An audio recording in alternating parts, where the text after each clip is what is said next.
Boa noite, amigos! Quintou! Chegou o momento do nosso Evangelho no Lar. Deixa eu ver se eu descubro aqui como que eu consigo colocar título, porque eu nunca aprendi a colocar título aqui na live. E até agora eu não sei fazer isso. Não faço a menor ideia de como coloca, porque aí eu já conseguiria colocar o assunto, né? Para quem chega depois. Feliz demais com a presença de cada um de vocês. Sejam super bem-vindos. Se preparem. O assunto de hoje é lindo, é emocionante. Só de ler algumas páginas que eu trouxe para vocês, eu confesso que eu já me emocionei. Mexe com o nosso coração, mas também fortalece, repara. E a gente entrou um pouquinho antes para dar tempo de mais gente entrar. Boa noite, Samanta, bem-vinda. Andrade, tô vendo um pessoal novo por aqui, sejam muito bem-vindos. Biano, Rosane, Ana Paula. Gente, gratidão pela presença de cada um de vocês. Chegou o nosso momento abençoado de conexão com o alto, desse relacionamento com Deus.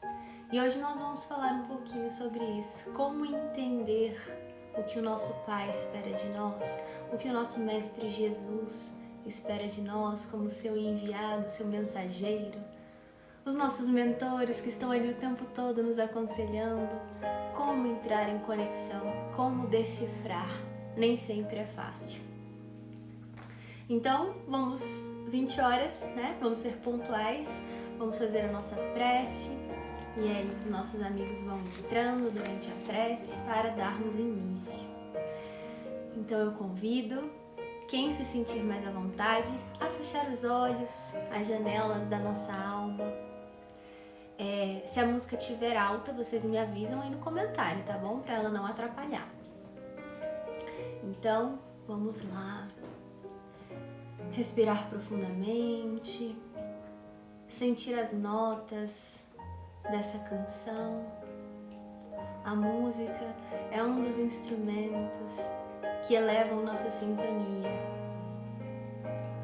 e nos deixam um pouco mais perto das esferas superiores. Neste momento, Pai, em que nós te sentimos com mais profundidade, com mais intensidade, que nos colocamos aqui neste momento de todo o coração, abertos para apreender, para sentir, para aplicar, para melhorar, para evoluir. Te agradecemos tanto toda semana que tivemos, e em cada segundo dela, nem imaginamos o quanto você nos protegeu. Às vezes as coisas podem parecer ruins e não fazemos ideia do quanto você amenizou. E se hoje aqui estamos, em teu nome, por você, é graças à tua vontade, aos teus propósitos, e por isso nós te agradecemos. Agradecemos a presença iluminada do nosso Mestre Jesus, que nunca falta às nossas reuniões, aos nossos mentores espirituais, às equipes enviadas. Pedimos que nos ajude a não esquecer o que foi dito aqui. Então, que não seja somente registrado pelo nosso intelecto, mas também pelo nosso coração. Que passe por esse duplo carimbo. E assim, nos momentos mais difíceis, quando mais se exigir de nós, quando mais fracos nos sentirmos, mais impotentes ou mais enfurecidos, lembremos deste encontro, lembremos dessas reflexões trazidas pelo alto e possamos vencer cada batalha que nos aproxima de Ti. Que assim seja.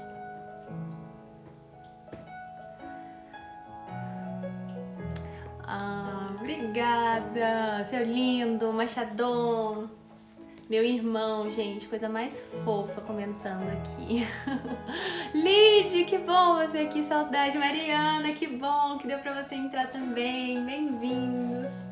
Gente, hoje se preparem, porque nós temos muita coisa pra falar. Eu trouxe várias fontes, porque a gente vai juntando as peças do quebra-cabeças e tudo faz ainda mais sentido. Então, diferente do que a gente costuma fazer, que já é abrir o Evangelho segundo o Espiritismo, começar as reflexões, hoje nós vamos começar conversando, depois nós vamos para um livro secreto que eu não vou revelar ainda, depois nós vamos para um outro livro, depois nós vamos para o Evangelho segundo o Espiritismo. Então a ordem vai ser invertida, mas no final vocês vão perceber que vai fazer todo sentido. Daniele, que bom que você entrou. Então vamos lá. Primeiro vamos refletir o seguinte. Nós temos que perceber que em algum momento da jornada, e isso não se limita a essa existência, mas a tudo que nós estamos construindo ao longo dos tempos, perdemos a essência. E é justamente por ter perdido essa essência que nós sentimos que alguma coisa falta. Em algum momento, algo ficou para trás, algo foi desprezado, não foi notado. E aí sentimos um buraco.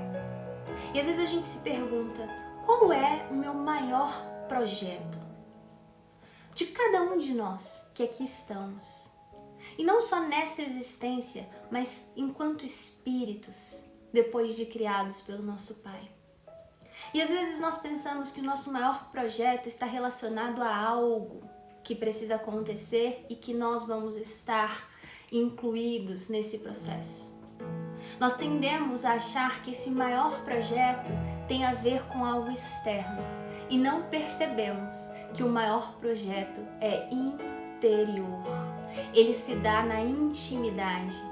É o nosso aprimoramento espiritual. E às vezes a gente se sente sozinho nessa jornada, perdido. As coisas parecem muito mais difíceis do que as nossas forças conseguem suportar. As encruzilhadas da vida, os problemas parecem sem solução. E a gente se sente literalmente esmagado e sozinho. Às vezes a gente pode ter uma ideia muito errada de achar que Deus, pela sua grandeza, pelo tanto de coisas que Ele tem para administrar em todas as galáxias, todos os universos infinitos que Ele nunca para de criar, nós somos tão pequenos que Ele não tem tempo para nós. Nós somos tão pequenos e Ele tem às vezes questões tão maiores que Ele não tem tempo para nós. Uma vez, uma amiga minha chegou a dizer que ela achava que, apesar de saber que tinha problemas, ela conseguia enxergar que o problema do outro era muito maior. E por isso, ela achava justo que Deus se ocupasse dessas questões maiores, porque os dela, apesar de serem ali tensos, ela dava conta. Ela sentia que tinha gente que precisava mais e que por isso Deus de alguma forma precisaria fazer uma escolha entre quem precisa mais e quem precisa menos. Nós temos que tirar essa ideia da nossa cabeça. Não existe preferência entre os filhos, não existe uma dor maior ou uma dor menor, porque todos nós estamos passando por processos muito particulares dentro do que cada um de nós precisa. Nunca devemos olhar para o outro para comparar dor, para comparar sentimento. Se formos olhar, que não seja em nenhum processo que desagrega, mas que agregue. Que vejamos o que temos em comum, porque o que nos destoa faz parte do nosso processo evolutivo. O nosso Pai, Ele se preocupa com cada um de nós na mesma intensidade. E não tem como Deus não saber o que está acontecendo com a gente. Não tem como Deus, nosso Pai, estar ocupado demais com coisas maiores e não poder dar atenção. Simplesmente pelo fato de que não tem como estar fora de Deus. Nós vamos ver um texto de Emmanuel que está no Fonte Viva, capítulo 30, e ele diz: Deus está em nós quanto estamos em Deus. Lembram daquela frase épica de Paulo, quando ele diz: não sou eu mais quem vivo, mas é o Cristo que vive em mim? É entender que nós estamos mergulhados em Deus. No caso, Paulo, nessa relação estreita com Jesus, nosso irmão mais velho, ele entendia que Jesus, já na posição espiritual que se encontrava, também era capaz de estar em tudo, e ele agia em nome de Jesus, ele trabalhava para Jesus, ele se enxergava como um verdadeiro servo. E quando Emmanuel fala que Deus está em nós, tanto quanto estamos em Deus, é porque nós estamos mergulhados em Deus. Não existe fora de Deus. Não tem como a gente chegar em algum ponto de toda a criação, fora deste planeta, fora dessa galáxia, de constelações, não tem. Tudo está dentro de Deus. E assim sendo, Deus está não só no que nos envolve por fora, mas também dentro de nós. Então, como esse ser, essa inteligência suprema, que nos faltam palavras para descrever, não saberia o que estamos passando ou não teria tempo para nós? Nós, às vezes, nos perdemos em entender o tamanho da potência que é Deus. E assim sendo, nós podemos ter uma certeza, que não tem e nunca vai ter alguém que nos ame mais do que Deus. Por mais que nós falemos do amor de mãe, que é gigantesco, que ultrapassa barreiras, amores que nós sabemos que temos em relação a espíritos afins, que ultrapassam a barreira do tempo, do espaço, o de Deus é o maior de todos, porque Ele é o único que consegue amar infinitamente. Então, como alguém que é a pessoa que mais nos ama e que mais vai nos amar para todo sempre, não vai se importar, não vai estar cuidando, não vai estar consolando, não vai estar arquitetando dentro do possível para nos ajudar? Quando nós entramos em prece, a prece é um momento em que nós estamos exercitando esse nosso relacionamento com Deus. Não para chamar Deus e falar: ei Deus, alô, tá por aí? Então, vou falar com você. Ele já está conectado. Então não somos nós que nos comunicamos com Deus. Na prece, é Ele que se comunica com a gente. É como se ficasse mais fácil perceber. Mas nós temos que estar atentos, porque Deus, Ele não responde através de palavras. E nós estamos acostumados com isso. Palavras. Ou então com grandes atos, grandes acontecimentos. E Deus é sutil. Deus é sutil porque Ele não constrange. Nós temos que entender que o nosso Pai não nos deu o livre-arbítrio por acaso. O livre-arbítrio, ele não é só um figurante que está ali, mas que não é levado a sério. É verdade, nós temos livre-arbítrio e ele é sempre respeitado. E aí nós podemos pensar: não, mas eu sinto às vezes que Deus constrange sim, porque eu passo por situações que eu não queria estar passando nessa vida, não fui eu que escolhi. E calma lá, não fomos nós que escolhemos aqui, nesta existência, mas nós escolhemos em algum momento lá atrás. Tudo que nós estamos vivendo hoje e que sentimos que não foi a nossa escolha, não é Deus, é destino. E é destino traçado por nós mesmos. É aí que nós vamos começar a entender também que a lei de ação e reação Não é uma lei que fala do que Deus vai colocar para nós em consequência do que a gente faz, do que a gente planta e aí a gente vai colher. Não.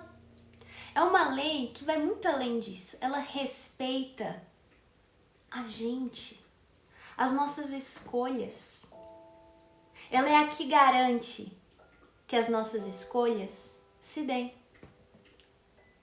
O nosso livre-arbítrio, sim, é o que vai determinar o hoje, o amanhã.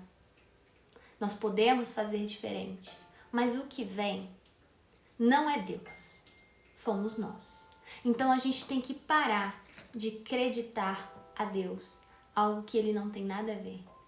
Deus é o nosso parceiro.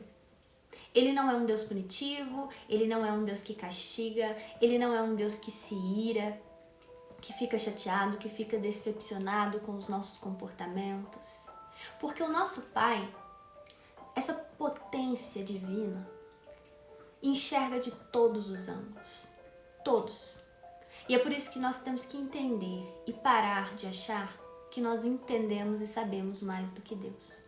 Quantas vezes nós questionamos os acontecimentos, o que está rolando sem ser cessado de alguma forma e achamos que a nossa visão, que as nossas ideias são melhores que as ideias de Deus.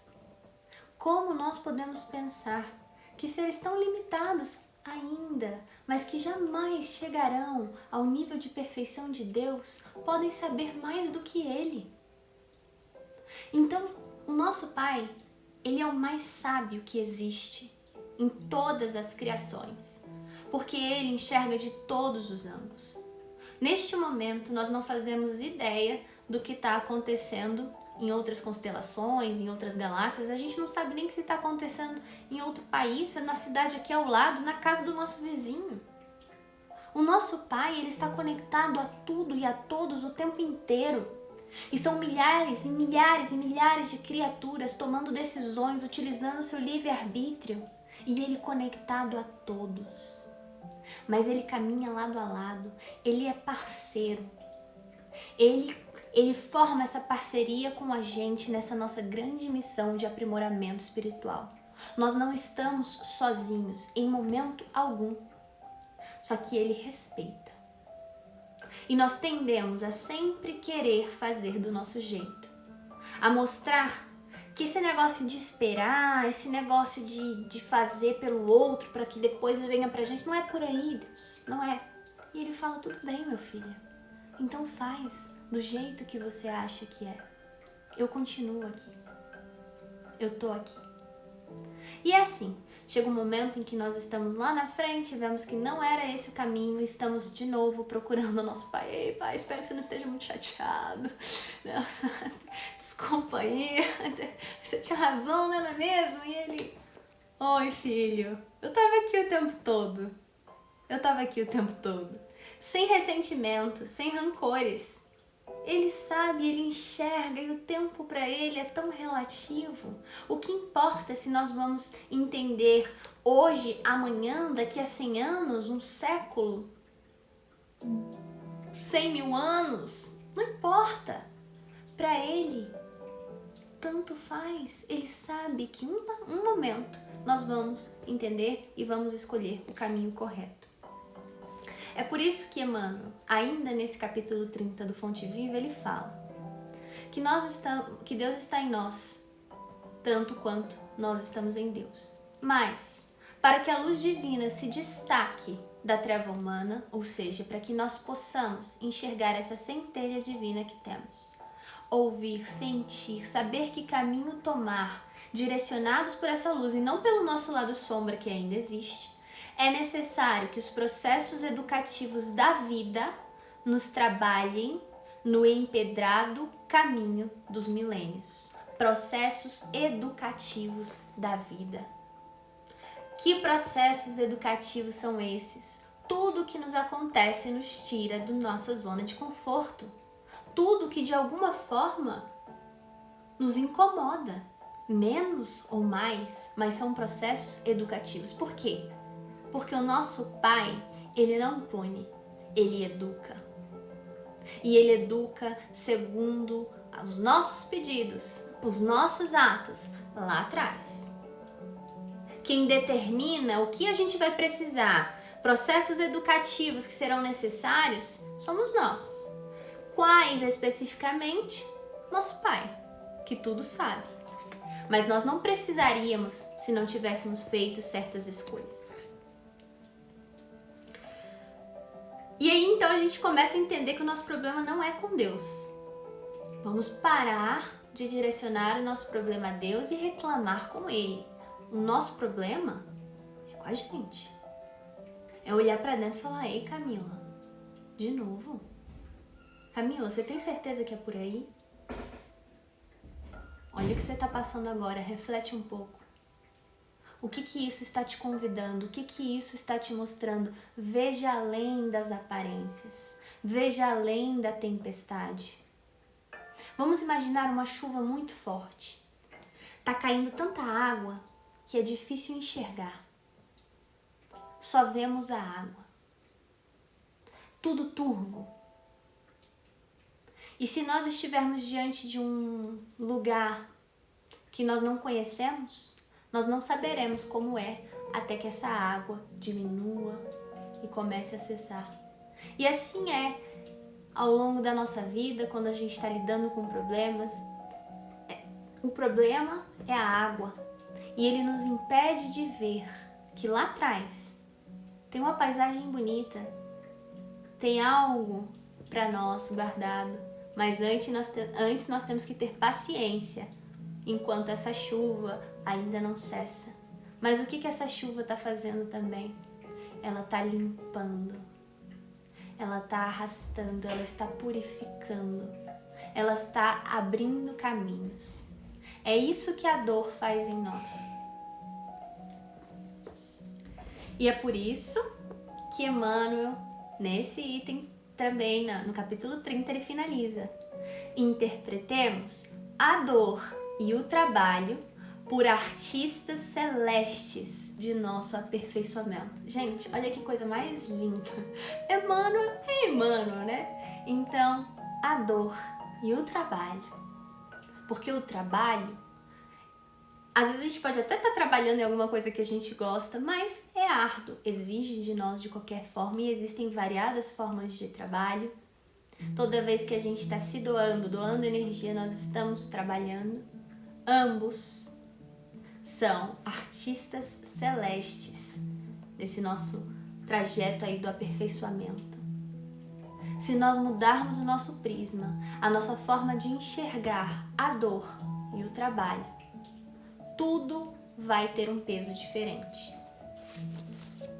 E aí então, quando a gente entende que Deus não constrange e que Ele permite que nós tenhamos o nosso livre-arbítrio, façamos as nossas próprias escolhas, aí nós podemos tomar uma decisão de deixar que Deus também interceda, influencie. É uma permissão que nós damos, porque isso aqui é um relacionamento, é uma mão de via dupla. Ele não nos abandona, mas Ele respeita a nossa vontade.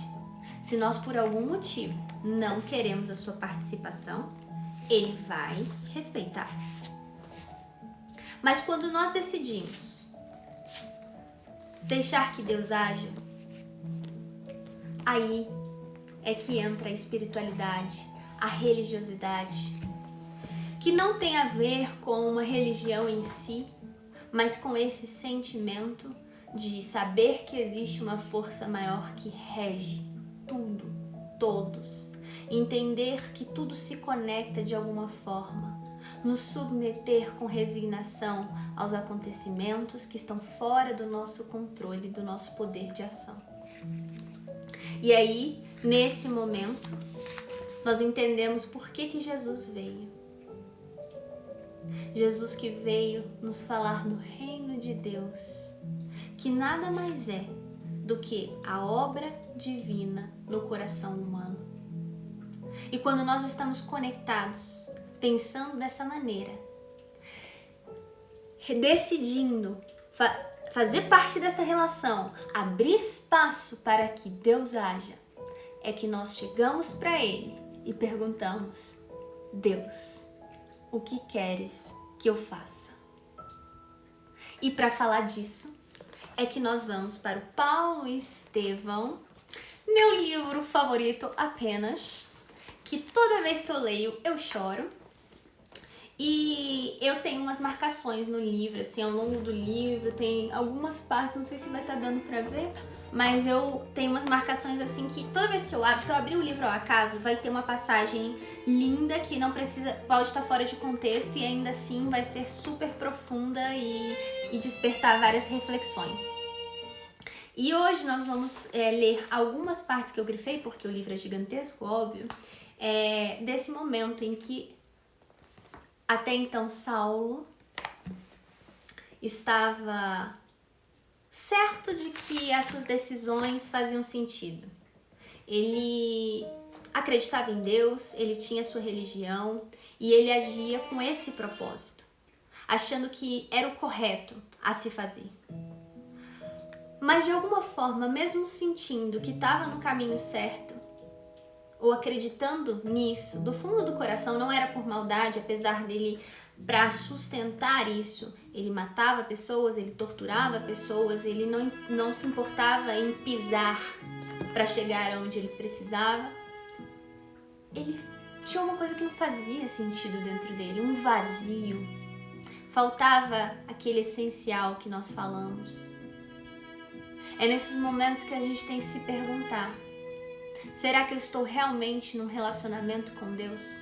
Porque toda vez que nós sentimos que algo está faltando, é porque nós estamos afastados de quem está dentro de nós, esperando que nós possamos abrir esse canal, permitir que ele haja sobre nós. E aí ele estava então nesse mar de pensamentos, pensando assim, gente, por quê? Ele estava no deserto, caminhando, indo em direção a Damasco, para prender e muito provavelmente matar depois um velhinho que era o líder do cristianismo na época, Ananias. E ele achava que era a coisa certa a se fazer.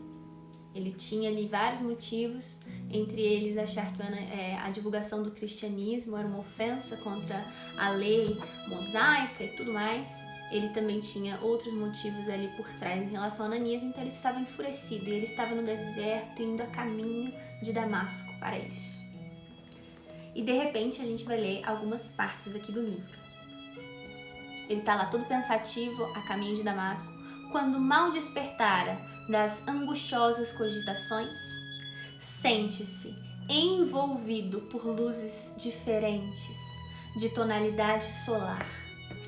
Então vamos imaginar essa cena. Tá ele lá andando no meio do deserto, quando de repente, uma luz. Muitas luzes. Você não enxerga, como a questão lá da chuva. Agora é luz, que impede de enxergar qualquer coisa além dela. Tonalidade solar, então uma luz assim amarelada. Tem a impressão de que o ar se fende como uma cortina sobre pressão invisível e poderosa. Então ele sente algo na atmosfera, algo de diferente, como se o tempo estivesse parando. Outra luz lhe banha os olhos deslumbrados. E no caminho, que a atmosfera rasgada lhe desvenda, vê surgir a figura de um homem de majestática beleza, dando-lhe a impressão de que descia do céu ao seu encontro. Sua túnica era feita de pontos luminosos. A túnica brilhava tipo um estrais. Os cabelos tocavam os ombros. A Nazarena, os olhos magnéticos, emanados de simpatia e de amor, iluminando a fisionomia grave e terna, onde pairava uma divina tristeza. Saulo perseguia a todos que defendessem Jesus. Ele tinha verdadeiro ódio de Jesus. porque ele achava que Jesus não era o Messias, era um farsante, e isso era uma ofensa à religião dele. E todos aqueles que nele acreditavam, ou que dele falavam, proferiam, acabavam trazendo outros para aquela crença de que ele era o Messias, estavam profanando contra Deus. Então, era a pessoa que ele mais odiava. E ele não conheceu Jesus em vida. Então ele não sabia como Jesus era. Quando ele viu esse homem, ele ficou deslumbrado com toda essa luz, com toda essa presença, com toda essa divindade que ele conseguia sentir. E aí ele estava ali contemplando, espantado.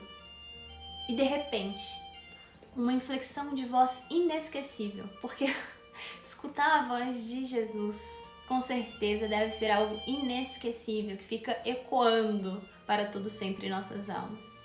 Quem sabe um dia nós já escutamos, só não lembramos, mas ressoa em nós como uma melodia, como uma música, que nos resgata, que nos lembra de coisas boas e nos fortalece. Porque essa voz inesquecível fez ele ouvir: Saulo, Saulo, por que me persegues? E Saulo perguntou: quem sois vós, Senhor? Aureolado de uma luz balsâmica e num tom de inconcebível doçura, o Senhor respondeu: eu sou Jesus. Naquele momento, o mundo desabou para Saulo. Foi uma ruptura. Ele começou a passar um filme na cabeça dele, de tudo que ele tinha feito até então, numa certeza convicta de que seus motivos eram justos e que Jesus era um farsante.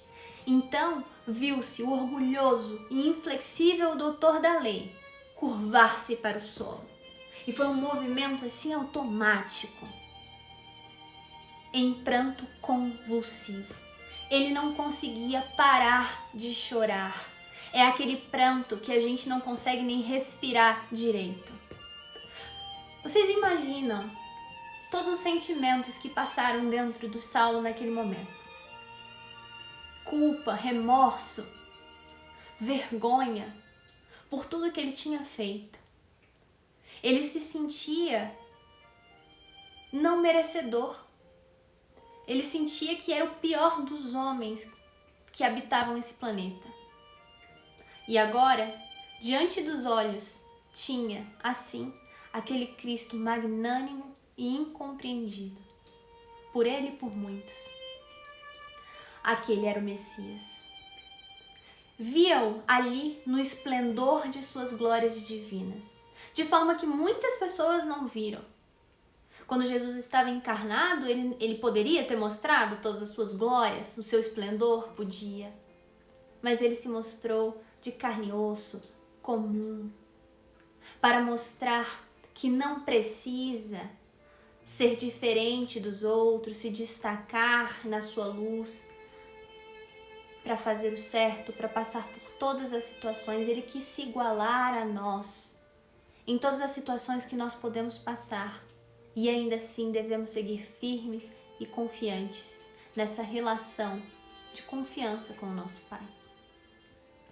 E que amor deveria animar-lhe o coração a Jesus naquele momento, para que, cheio de augusta misericórdia, ele aparecesse para Saulo, justamente aquele homem que tanto perseguiu, que tanto odiava, que tanto massacrou os seus seguidores, os seus discípulos,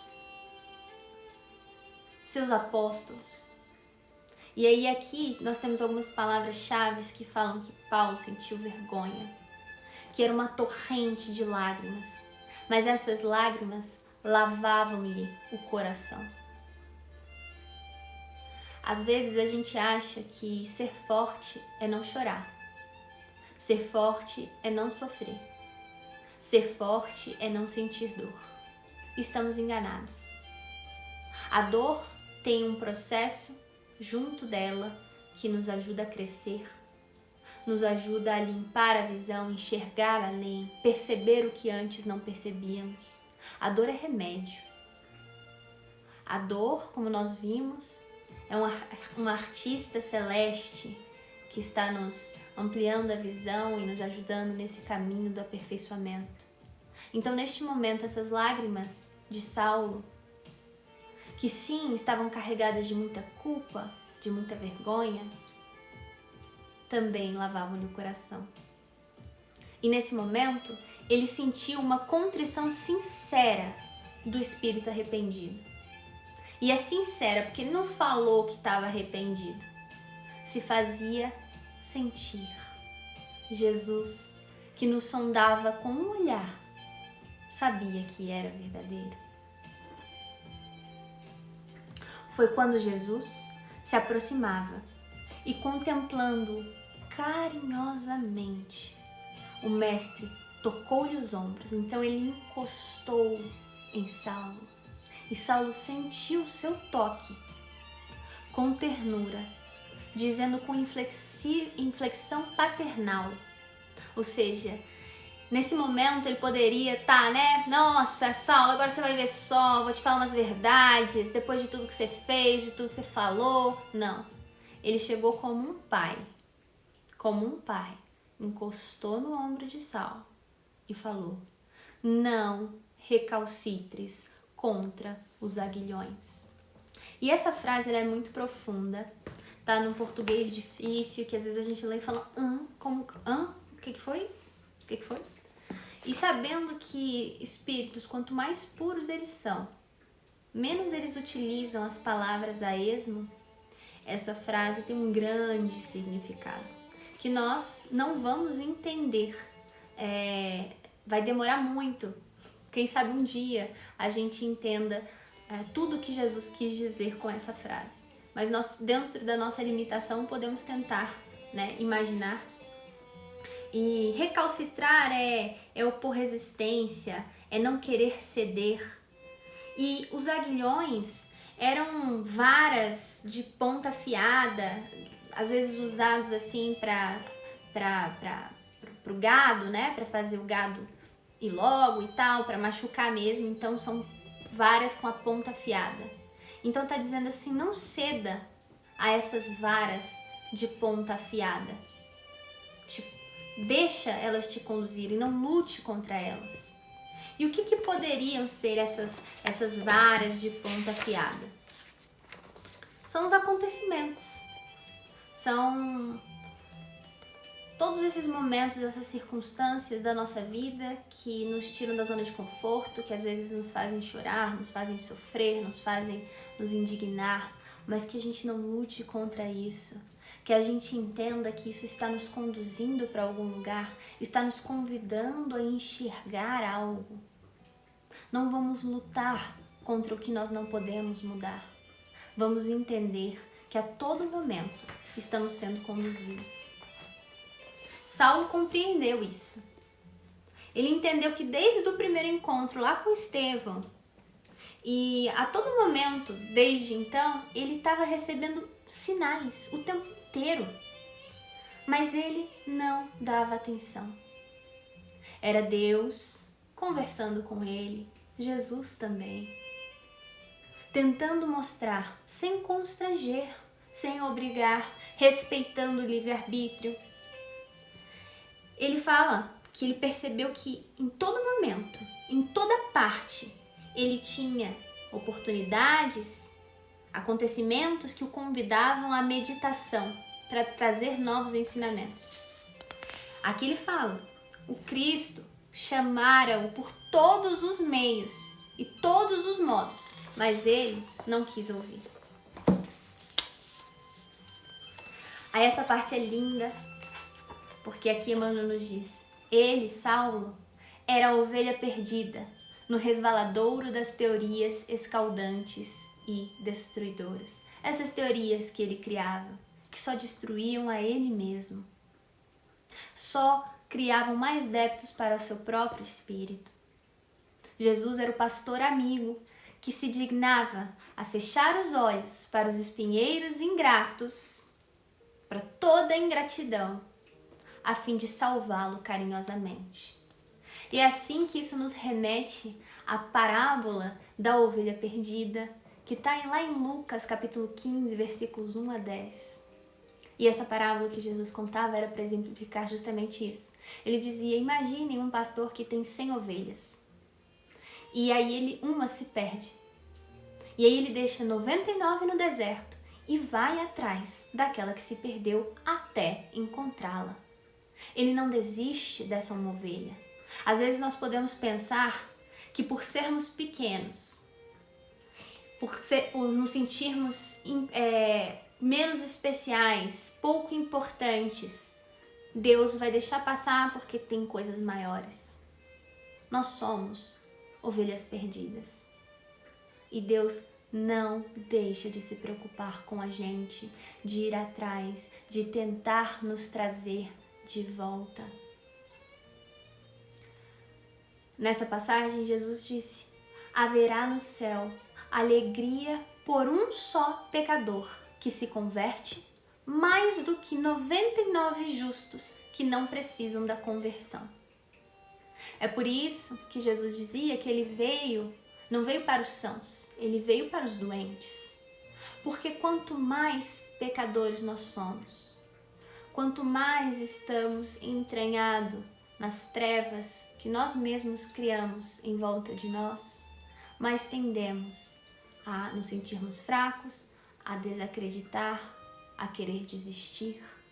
E lá estão eles, firmes, estendendo as mãos, nos abraçando, nos dizendo: você não vai, você não vai, você não está sozinho, eu tô aqui com você, eu vou para onde você for. Eles não desistem de nós. Nós somos especiais sim, porque apesar de sermos pequenos, somos parte de um todo. E sem nós, a criação seria um pouco menor.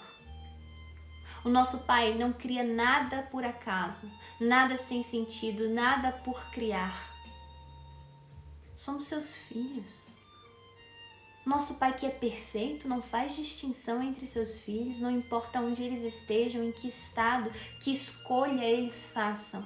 Ele sempre vai estar em busca dessa ovelha perdida. E ele não desiste até encontrá-la. Então não importa o quanto a gente queira se esconder de Deus, sabendo que estamos mergulhados nele, que ele está em nós.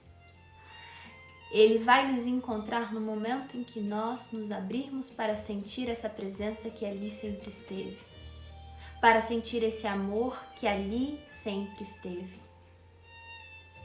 Saulo, apesar de tudo que ele fez, e não foi pouca coisa, ali estava Jesus atrás da sua ovelha perdida.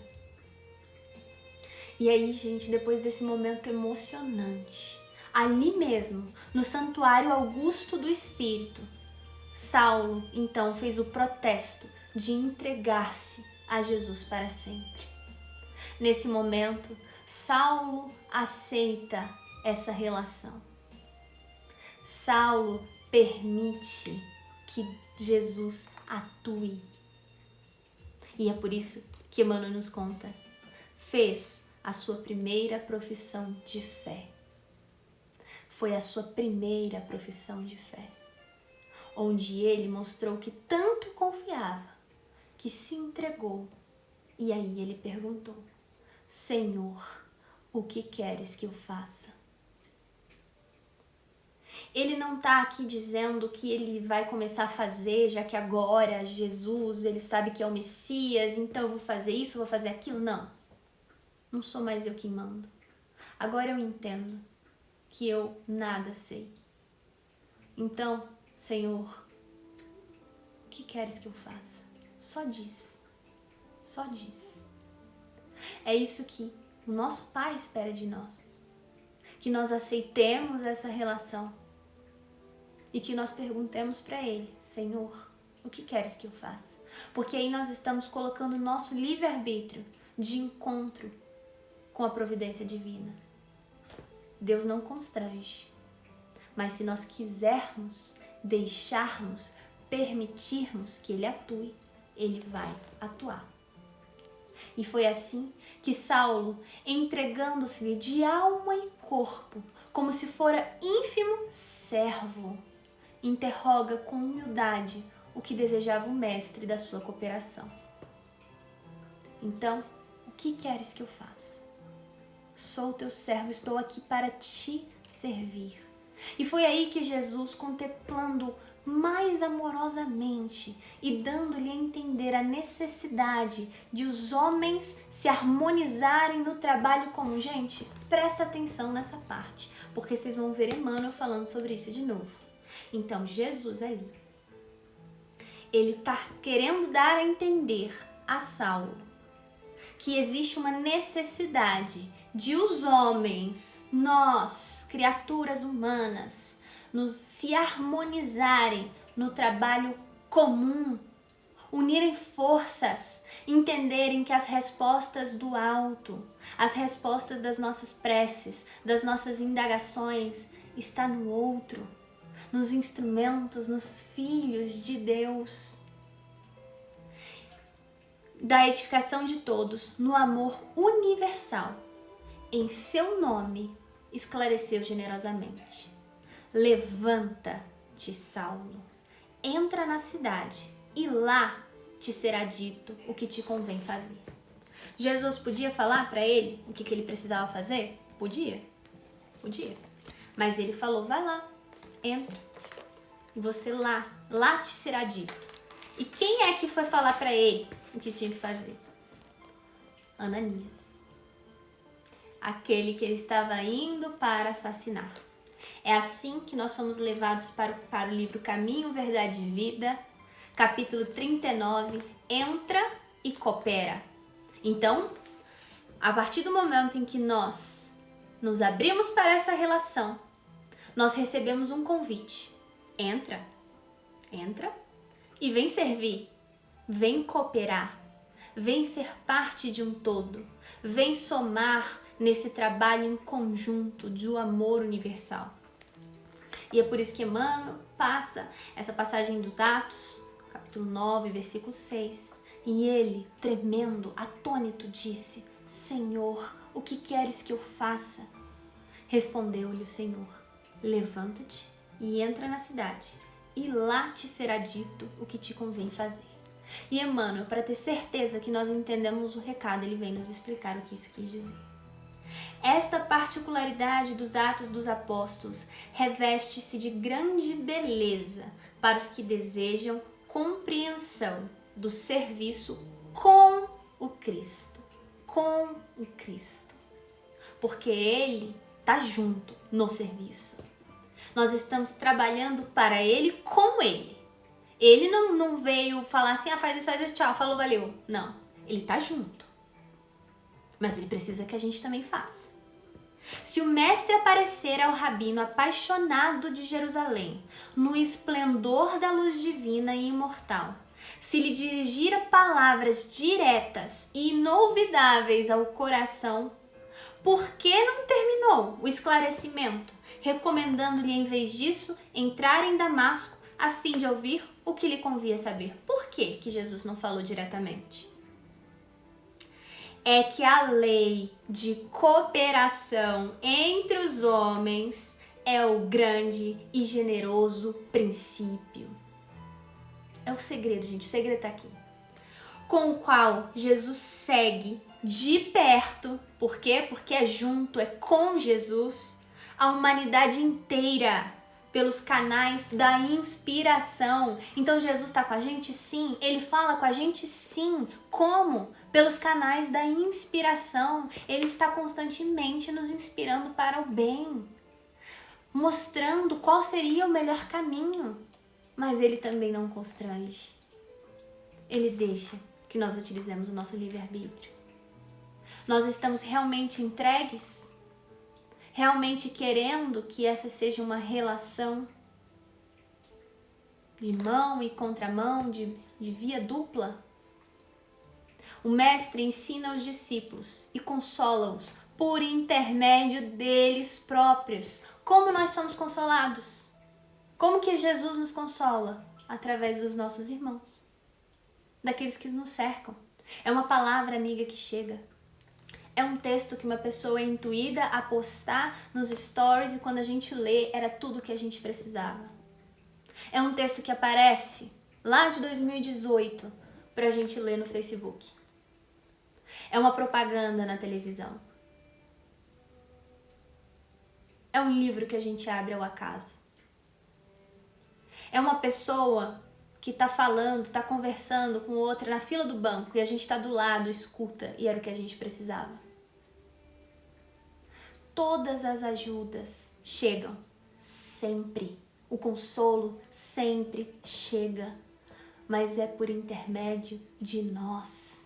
E é por isso que quanto mais estivermos abertos a querer ajudar, mais estaremos abertos a ser ajudados, a permitir que sejamos ajudados. Quanto mais o aprendiz lhe alcança a esfera de influenciação, quanto mais nós somos influenciados por Jesus através da intuição, quanto mais abertos estamos a isso, mais habilitado estará para constituir-se em seu instrumento fiel e justo. Melhores instrumentos seremos, mais pessoas conseguiremos ajudar e, consequentemente, mais influenciados por Jesus, mais consolados por Jesus. Paulo de Tarso contemplou o Cristo ressuscitado em sua grandeza imperecível, porque ali era espírito, não era corpo de carne. Mas foi obrigado a socorrer-se de Ananias, aquele mesmo que ele ia matar, para iniciar a tarefa redentora que lhe cabia junto dos homens. Essa lição deveria ser bem aproveitada pelos companheiros que esperam ansiosamente a morte do corpo. Então ele está dando uma dica, um conselho amigo aqui pra gente, Emmanuel. Ele está dizendo assim: ei, se você por acaso anda ansiando daquela desencarnada básica, suplicando a transferência para mundos superiores, não vendo a hora, tão somente por ter ouvido as maravilhosas descrições dos mensageiros divinos, né? Como deve ser lindo, como deve ser belo, pura alegria, tudo mara. Ele está dizendo, medita esse ensinamento do Paulo de Tarso. Por quê? Perguntem a si próprios o que fariam nas esferas mais altas se ainda não se apropriaram dos valores educativos. E aí então entramos de novo naquela questão de que é sempre algo que está nos ensinando. Nada é castigo, é educação. Se a gente ainda não se apropriou dos valores educativos, a gente ainda reclama, a gente ainda se revolta, a gente ainda não aproveita o que de bom aquilo tem a acrescentar nas nossas vidas. Aqui na Terra, então, como a gente vai conseguir aproveitar nas esferas superiores? Mais razoável, pois, se levantem do passado. Então ele está dizendo, parem de se prender ao passado. Imaginem se Saulo tivesse se prendido ao que ele fez antes. Se culpando, se martirizando, se achando não merecedor daquilo e ficasse nesse ciclo vicioso e destrutivo da culpa, que chega um momento em que ela não tem mais algo bom, porque a culpa inicialmente ela ajuda sim a mostrar algo que está errado e a nos mostrar caminhos, mas se nós insistimos nela, isso se torna um processo já doentio que nos adoece e nos retém. Nos prende a um lugar, a uma situação, a uma atmosfera. Essa não é a ideia. Então ele está dizendo, se levantem do passado, deixe o passado lá no passado. Porque a gente está percebendo que independente do que Saulo fez, lá estava Jesus mostrando para ele que eu te amo, eu não tenho o que te perdoar, eu tô aqui para você como sempre estive, vamos adiante, eu vou estar do seu lado nessa, vamos adiante, somos parceiros. Então, Emmanuel nos diz, larga o seu passado, não se culpa achando que você não é merecedor, que já é tarde demais, nunca é tarde demais. Se nós estamos vivos, se Deus permite que hoje estejamos encarnados ainda, é porque não é tarde demais. E penetrem a luta edificante de cada dia. Viva o hoje, veja o que pode ser feito hoje. agora. Porque uma mudança que pode parecer pequena, nunca será pequena. Sempre estaremos um passo à frente, porque qualquer mudança nos eleva, nos aproxima da nossa missão, do nosso ponto de chegada. Então, olhemos para o dia a dia, vamos penetrar na luta edificante. E por que é edificante essa luta? Porque a gente não está aqui só combatendo, né, sofrendo, tomando umas, levantando, não. Isso está nos melhorando, isso está nos iluminando, isso está nos fazendo transcender. Porquanto, no trabalho sincero da cooperação fraternal, receberão de Jesus o esclarecimento acerca do que lhes convém fazer. Então, como é que a gente vai receber os conselhos de Jesus? Cooperando, trabalhando, lutando. Ele falou para Saulo, entra na cidade de Damasco e lá te será dito o que fazer. Vai lá, começa a cooperar, começa a trabalhar em conjunto e te será dito o que fazer. Depois dessa visão que Saulo teve de Jesus, ele cegou. E ele poderia estar amedrontado por isso. Mas tem uma parte do livro que fala que ainda que ele estivesse nas sombras naquele momento, a figura inovidável de luz de Jesus estava na mente, na lembrança dele. Era isso que guiava, era isso que fazia ele seguir em frente. Se ficar cego fosse o preço para ter vivido aquele momento despertado para a verdade, teria valido a pena. E ainda assim, o nosso Pai, em toda a sua misericórdia, permitiu que ele fosse curado, que ele voltasse a enxergar por aquele mesmo velhinho que ele estava indo assassinar. É lindo demais. O nosso Pai, gente, não é brincadeira. Não é brincadeira. E aí, então, entendendo que o nosso Pai é o nosso sócio, que o nosso Pai está junto, esperando que nós permitamos que Ele haja nesse relacionamento, porque Ele não quer nos constranger, Ele quer respeitar o nosso livre-arbítrio, é que nós vamos para a última parte do Evangelho de hoje. Vamos lá para o capítulo 9, item 8, resignação e paciência. Deixa eu abrir aqui que eu fechei sem querer.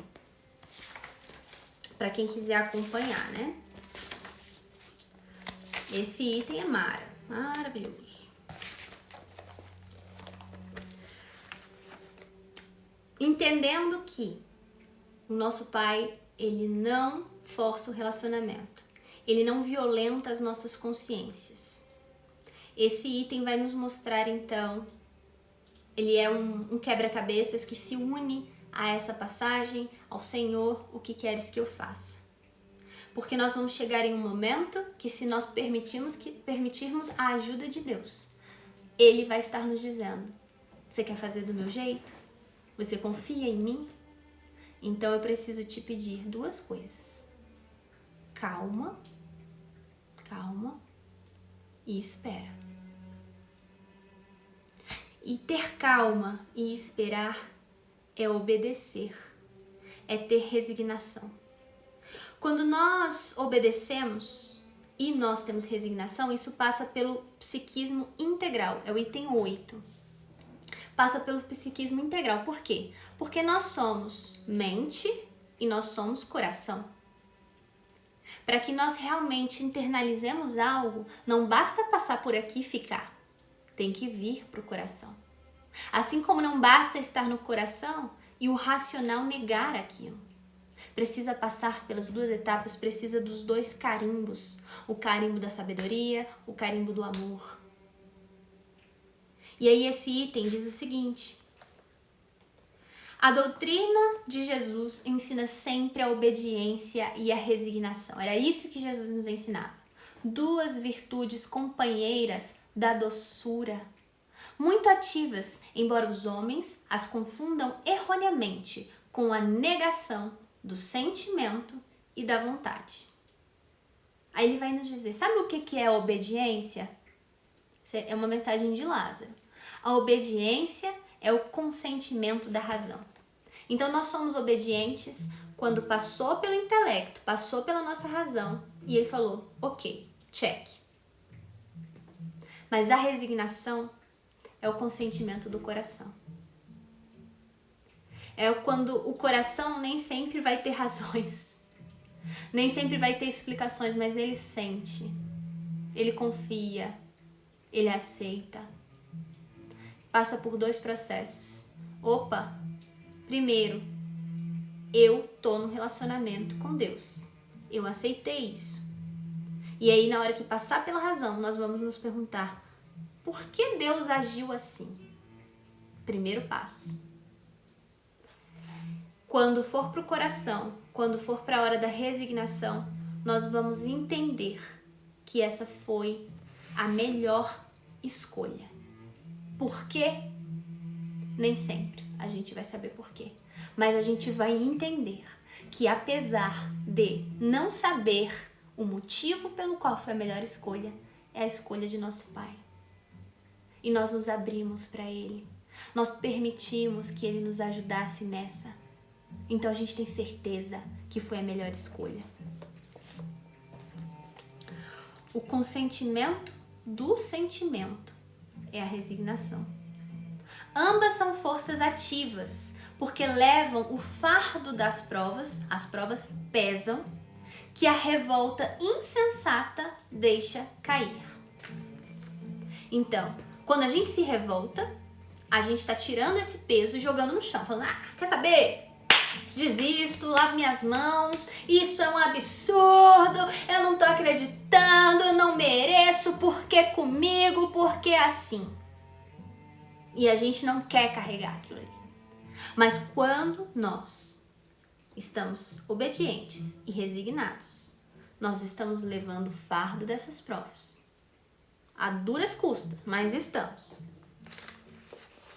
Por isso que ele fala, o poltrão, que é o covarde, não pode ser resignado. O covarde tá com medo daquele peso, tá com medo daquele fardo. O covarde joga no chão. O covarde reclama. O covarde se revolta. O covarde fala, eu não vou permitir que seja assim. Deixa comigo, eu vou fazer acontecer. Eu sou maior do que as circunstâncias, do que Deus, eu que mando, eu que decido. Assim como o orgulhoso e o egoísta não podem ser obedientes. Como você vai obedecer se você acha que não tem ninguém maior do que você, ninguém que saiba mais do que você? Se você não tem a humildade de reconhecer que é a sabedoria divina, é o Criador, é o nosso Criador, é o nosso Pai, e nós ainda achamos que sabemos mais do que Ele, nós ainda estamos indignados com o que Ele está permitindo acontecer? Cadê o seja feita a tua vontade? Jesus foi a encarnação dessas virtudes desprezadas pela antiguidade materialista. Ele foi a encarnação da obediência, da resignação. Se era assim que Deus queria que acontecesse, Ele estava ali disposto a se doar, a se sacrificar, em nome do amor que Ele sentia por todos nós. Nosso governador espiritual, arquiteto desse planeta. Chegou no momento em que a sociedade romana perecia nas fraquezas da corrupção e veio fazer brilhar no seio da humanidade abatida os triunfos do sacrifício e da renúncia à sensualidade. O que Jesus mostrou? Que vale a pena se manter firme, vale a pena obedecer, vale a pena se resignar, confiar, se entregar, sofrer as dores que tiverem que vir, porque ela nos acende. E lá estava Ele, ressuscitando, se materializando, se mostrando enquanto Espírito, mostrando que o que padeceu nesse processo todo foi a carne, não foi Ele enquanto Espírito. Lá estava Ele, depois de um tempo, aparecendo para Saulo no deserto magnânimo. Vale a pena resistir, vale a pena persistir, porque essa vida, esses acontecimentos, são fragmentos insignificantes, praticamente inexistentes, perto da eternidade que nos aguarda enquanto espíritos. Se hoje nós formos fortes o suficientes para resistir, lá na frente nós entenderemos e diremos: nossa, graças a Deus eu continuei firme e forte, porque passou rápido. Foi uma fração de segundo para mim, espírito imortal. E olha como fez diferença. O quanto isso me elevou, o quanto isso aumentou a chama divina que existe dentro de mim, o quanto isso me trouxe ainda mais perto do Pai.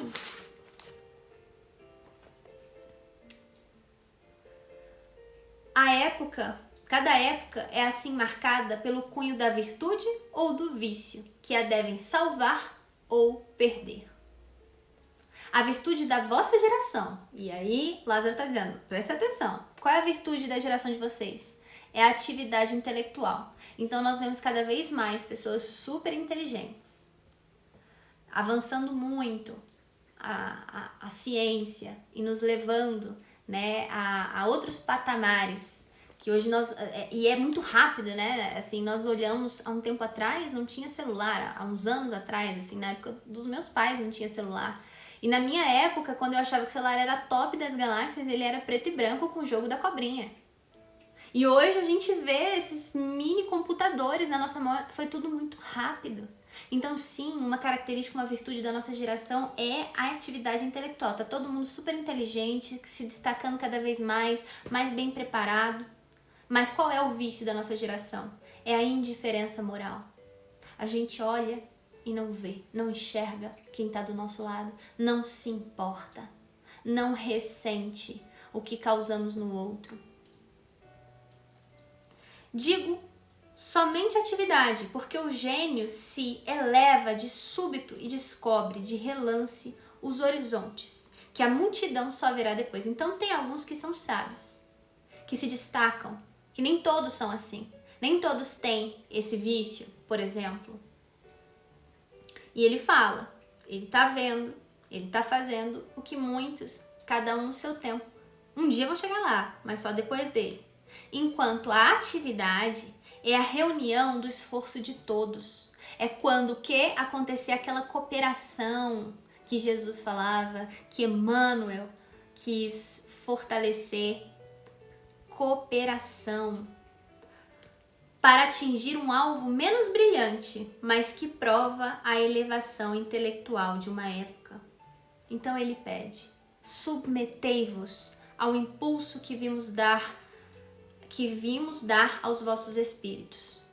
Obedeceis à grande lei do progresso, que é a palavra da vossa geração. Então, progresso é uma lei divina e nós estamos indo bem nisso. Intelectualidade está lá em cima. Como nós sabemos que aconteceu em Capela. Então ele está dizendo assim: não se achem os maiorais por causa disso. Infeliz do espírito preguiçoso, daquele que fecha o seu entendimento. Infeliz porque nós, que somos os guias da humanidade em marcha, muito mais inteligentes, muito mais adiantados do que nós, e a gente aqui se achando no nosso orgulho. O chicotearemos e forçaremos a sua vontade rebelde, com duplo esforço do freio e da espora. Toda resistência orgulhosa deverá ceder, mais cedo ou mais tarde. Mas bem-aventurados os que são mansos, porque darão ouvidos dóceis aos ensinamentos. Menos orgulho na hora que formos abatidos por alguma circunstância que nos rodeia, por alguém. Vamos entender que isso de alguma forma nos conclama à marcha. Vamos ser mansos. Vamos ver o que aquilo tem a nos trazer de bom, a nos ensinar, a nos impulsionar a sermos melhores. Mudar aquela pergunta de por que comigo? E trazer a pergunta, por que não comigo?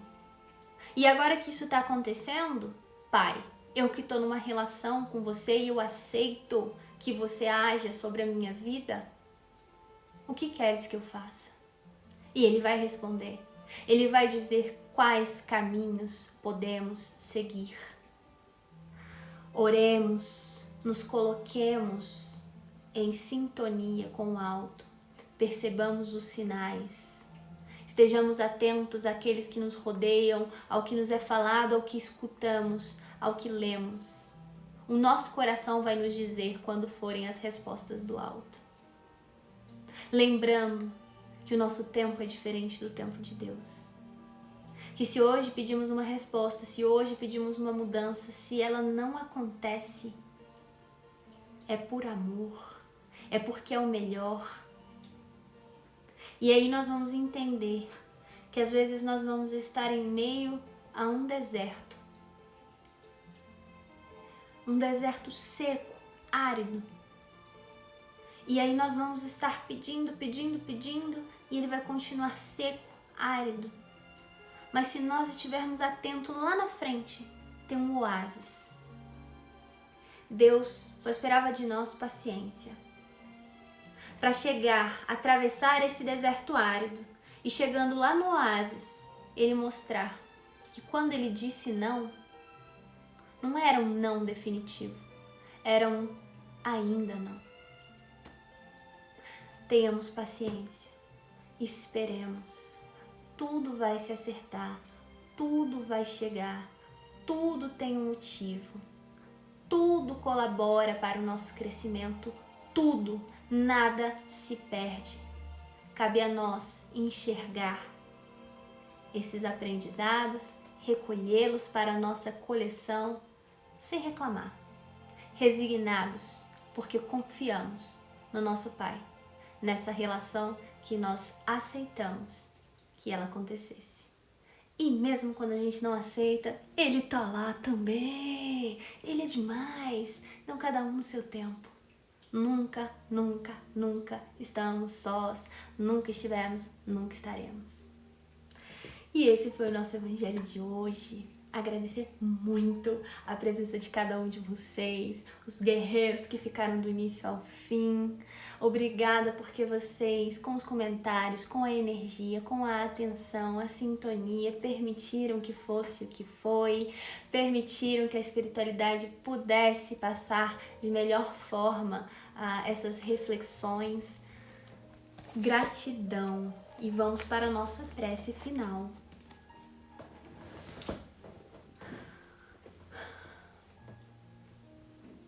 Então, Pai, depois de todas essas reflexões, de todos esses conselhos amigos,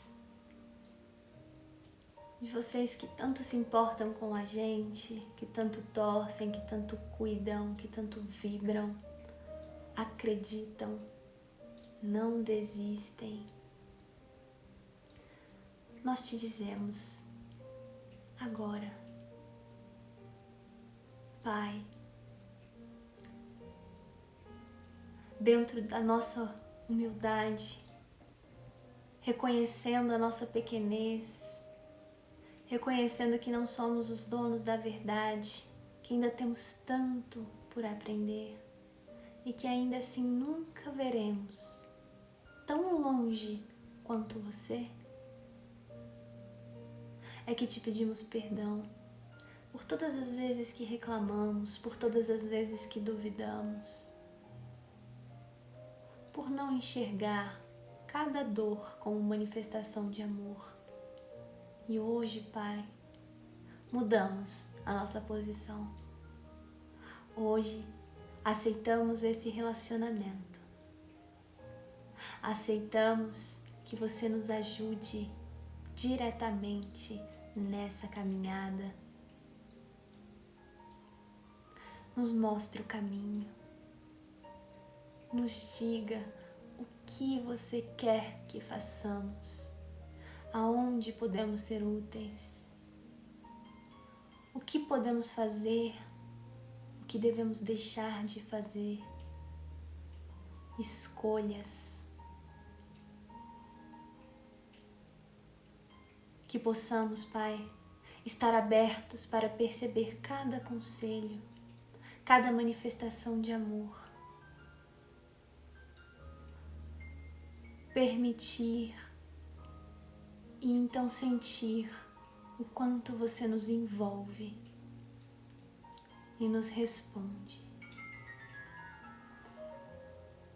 Gratidão ao Mestre Jesus, nosso companheiro, que trabalha lado a lado nessa nossa caminhada rumo à evolução, que nos ajuda nessa nossa principal missão de aperfeiçoamento espiritual, que não desiste, que está sempre recarregando nossas energias com confiança, coragem, força, amor, esperança. Hoje estamos abertos a isso, Pai. Hoje estamos abertos a isso, Mestre. Que essa parceria agora possa alcançar novos patamares, porque agora tentaremos não mais resistir. Hoje nos integramos na certeza de que estamos no caminho certo, bem acompanhados e amparados, com o maior amor que pode, poderá e irá existir. Que essa energia gerada neste Evangelho se expanda por toda a nossa cidade, nosso país, nosso continente, nosso planeta. Abranja a todas as almas que sofrem, encarnados e desencarnados. Cada um na sua trajetória particular, no seu problema, na sua doença, na sua angústia, no seu medo. Que um farol de luz se acenda em seus corações, mostrando que o lar é dentro e que ele é quente e que ele acolhe e que ele supre todas as necessidades. Porque as nossas verdadeiras necessidades são espirituais. Nós confiamos em Ti, Pai, para tudo.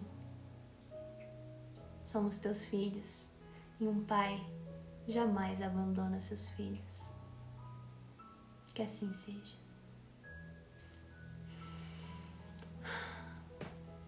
E é isso, pessoal. Boa noite. Sintam-se abraçados. Que Jesus, que o nosso Pai abençoe vocês, a família de vocês, os amigos, os inimigos, todos os nossos irmãos. E que hoje possamos sair daqui com essa inspiração de cooperação. Podemos ser resposta da prece de alguém, assim como o outro pode ser resposta da nossa. Um beijo e até quinta-feira que vem, se for da vontade do nosso Pai. Até lá!